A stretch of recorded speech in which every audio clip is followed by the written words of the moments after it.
You look good. You look good, and you're talking to cousins in Adelaide. Hello, cousins in Adelaide. How are you all? Nieces and nephews. And Nieces and nephews. And Yeah, is only Jack still alive, of course, and Sheila. yeah, I'm in touch with Jack, Right. and because of that, with Claire. Yeah. Yeah. Good. And, We were just thinking about it. All the in-laws survived, didn't they? But the Nicholas crowd all passed on. yes, the whole lot of them. Yeah. Well, Claire's still around, and Jack. Yeah, but I mean, the boys all went, and Ruth's Yeah. gone. Yes, she was one of the loveliest people I've ever met. Claire. Ruth. Oh, Ruthie. Oh, absolutely. She was an angel. I Yeah. loved her. Yes, we all loved Ruthie. We used to love going down to her place, and she'd bring out the celery and put the peanut butter in it. Would you like a cup of tea while we're waiting? No, No, I'm we're fine. right, I'm we're right. fine. No, Sure. thanks. Mm. We're on. Do you want one? No, I've just... Well, tell us about your girls. Gail and Marion. Well, Yeah. you know that Marion had a very, very bad accident. Years ago, didn't Yeah, she? when she was 17. Right. And we were told at that time she probably always would be 17 Mm-hmm. because it was a lot of brain damage. Right. And she was still that delightful. After she recovered, she was in hospital 2 years. Yeah. And she's having trouble now. One leg was so badly mangled and they saved it, but she's been having trouble now and been having treatment on it. Some big lump formed on it, Right. and we're not too sure what's going to happen there. I think she perhaps could still lose that leg. Mm. But anyway, she met, this man. Cole was a Mason, Mm-hmm. and this man was a Mason. They were great friends, and he was a great help when Marion came out of hospital and was in a wheelchair. Right. Now, the Masonic Lodge had lots of balls and all sorts of things, and very often the ballrooms were upstairs in their place. And so he used to help Cole up and down Right. with the wheelchair, with Marion. And he was old, about 17 years older than Marion. But they became great mates, and he looked after her so much. And they ended up getting married, much to our astonishment. But they're still very happy. Oh, isn't that good? And they live at Helensburg, Right. and we don't see a lot of her, but I speak to her twice a week on the phone. And you see Gail? Yes. How yeah. often does she come to visit? Oh, not a lot, I suppose, with the horses and all the rest of it, but I see her regularly, Yeah. and she's healthy, she's a healthy girl, and luckily he's interested in horses, and he's bought one since they've been down here.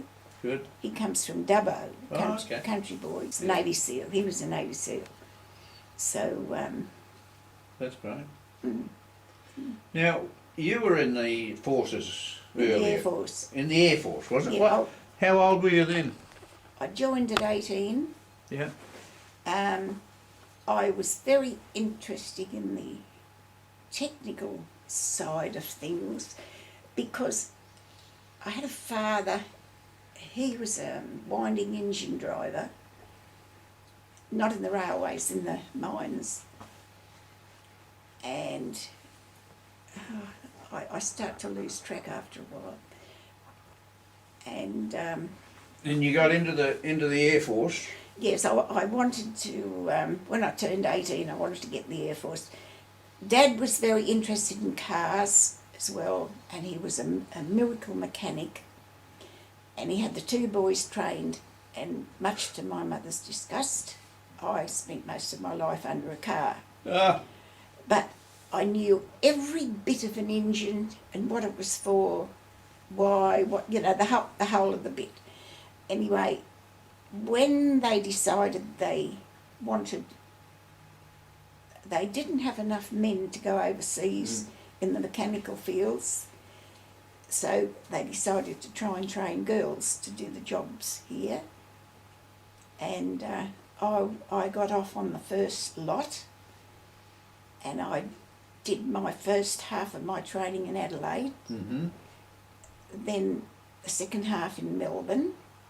Then I was sent to Quinty as an aircraft mechanic. Mm-hmm. I was the first girl down there, not another girl in the hangars, and I was one of a team of 4, and oh, it was funny, you know, because you can just imagine what it was like, and I was 19 by then, just this one girl and all this. And of course, there's always a lot of men trying to put you down. There's always that. Mm. But anyway, I managed. And And that's where you met Col, or yeah. was he around you in the forces, or what? No. Cole wasn't in the forces, although he did join the army. And he was only in the army for 5 months. And he had some sort of a peculiar fit Mm-hmm. with his training and all the rest of it, and they put him out of the army. And because he didn't make this, they wanted to get him out quickly. They didn't want this in the 6 months. Mm. If 6 months in, you get all the full benefits Mm. and everything. But because it was 5 months, he got nothing. Right.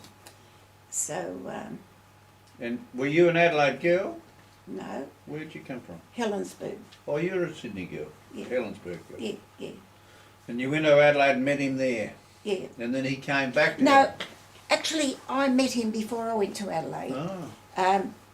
I did artwork and ticket writing and all the rest of it, and I worked at Woolworths doing all their designing for the big Santa Clauses and Yeah. all that.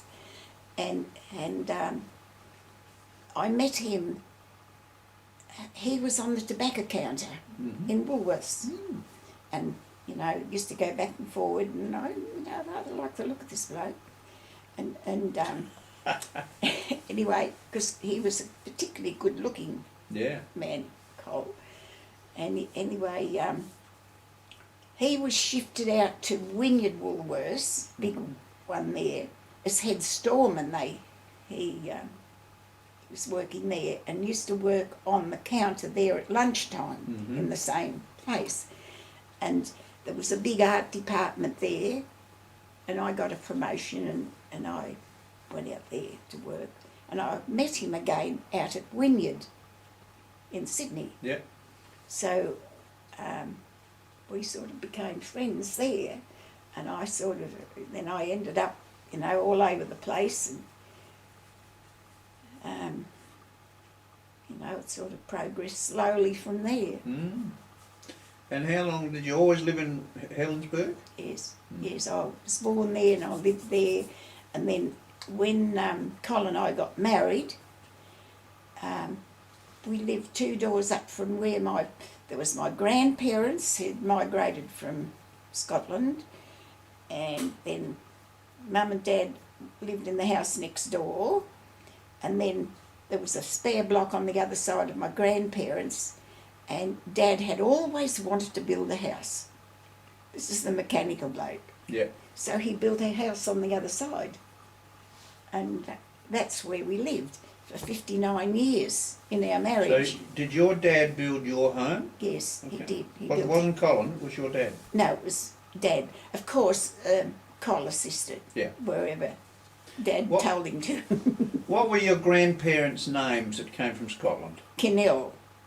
Kinnell. Okay. So you had Scottish ancestry. Yes. Wonderful. Yes. Wonderful. Yes, yes. And so you lived at Helensburg for how many years? 59, did you say? Oh, I lived there all my life. I was born there, and then I got married there, and then 59 years on top of that with my marriage Yeah. with Colin. We lived there, Wonderful. and And since Colin died, you've moved to Borley Point? yes, the house was too big, and I sold it and bought a similar place to this, only it was a 3-bedroom place in Helensburg, but it wasn't an assisted village like this is assisted.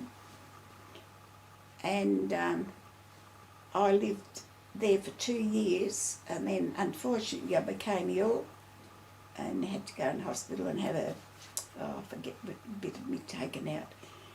And I didn't want to be a problem to Gail or Marion. I was very adamant about that. Anyway, in the end I had to ring Gail up down here and say to Gail, I'm sorry, it's something I didn't want to do, but I can't cope any longer. And she said, I told her what's wrong. She said, pack a bag, I'll be there at 9 o'clock in the morning, and you're coming down here till you're well enough to go back, which she did. And I never went back because I found this, lovely, there was a lovely home down there, quite reasonable, 3 bedrooms. And so I sold the one up at Helensburg and bought down there and ended up staying down there. So it's just a roundabout. And then I started getting Meals on Wheels and going to the social group that they had and all the rest of it, and that's where I met Ray. Lovely. Lovely to have a companion. Yes, Yeah. yes, but the trouble is he's deteriorated quite a bit to what he was. He had a knee operation, which was very successful, but he got a bad reaction to the anaesthetic, which I believe happens quite often with older people. Right. And it affected him mentally and his hearing. Okay. And so it sort of changed him, you know. But he's a great old guy. Wonderful. Now, tell me about your artwork and some of your hobbies in your life. You're a writer. Yes, I've written hundreds of poems, and I've had poems published by the International Library of Poetry, which is headquartered in America. I've got 3 of them photographed, the photographs, and the lady next door's got them at the moment. And So you published under what name? Marjorie Nicholas? Marjorie Nicholas, Okay. yes. And you did some artwork as well? Yes, Poetry? well, when I left school at 14, I trained in designing and artwork, Commercial art. and particularly in ladies designing for clothes. And that's what I did, and I enjoyed that. And that's I got this job at Woolworths. It was quite a good one in the designing department. Commercial art. Yeah, and So you met Colin. that's when I met Colin. So what was the most satisfying thing you've done in your life? Oh dear. I did very well with my poetry, and that's one of my paintings up there. Oh, just a minute, I'll get up there and have a look at that. Vintage Ranges. South Australia. That is, I loved. Where I lived in Helensburg, we lived on the edge of the Royal National Park. Right over the back fence were wildflowers. And I particularly waratahs. So I only had to go over the fence, bring in the flowers, put them in the vase, and I could paint them from life.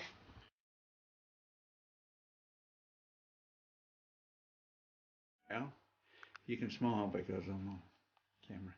Now, I want you to have that because you liked it. You notice that you're the first person that's ever said that. Well, I want to recognise you for your artwork. Well, there it is. You've got a piece. Thank you very much. To go, I have to be picked up at 9 o'clock and taken down that Sunday morning.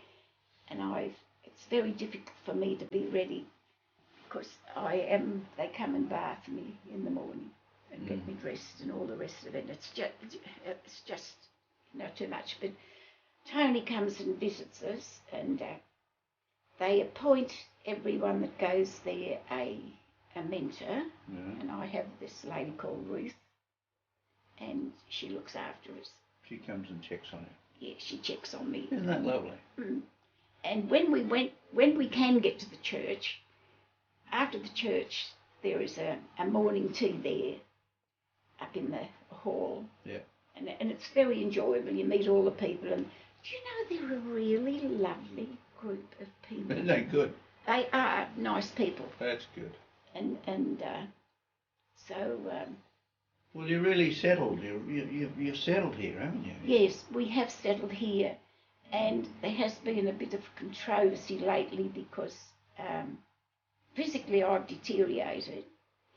And in a lot of these cases, you go over to the hostel section where you just have one room. We would have been separated, but for some reason or other, they seem to have taken to us. And they're determined to keep us together here. Wonderful. So I have somebody come over and I had a fall in the shower, which wasn't very good. So I'm not allowed to shower myself. Nobody trusts me, you know, on the feet. And it was a bit of a problem at first because that's a busy highway. Yeah. And those big trucks are coming up and down all the time. But we had to go over the pedestrian crossing to the other side to get to a restaurant to, you know, do anything. But there's 2 hotels on this side. And there was a Chinese restaurant between the 2 of them.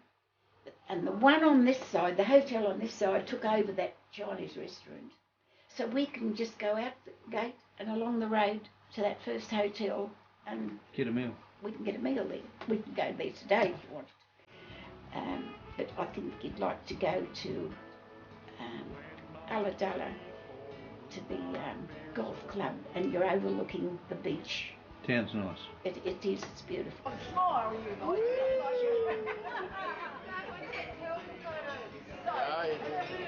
I gotcha. Here we are with Pauline and Aunty Marjorie coming into her home unit at the Masonic Retirement Village in Milton, where she and Ray live on the ground floor of this apartment block, number 88, and she's 88. That's always got to have a spare one. Ready? 1, 2, 3. That's got you. Now this is a movie, so you can move. Thank you.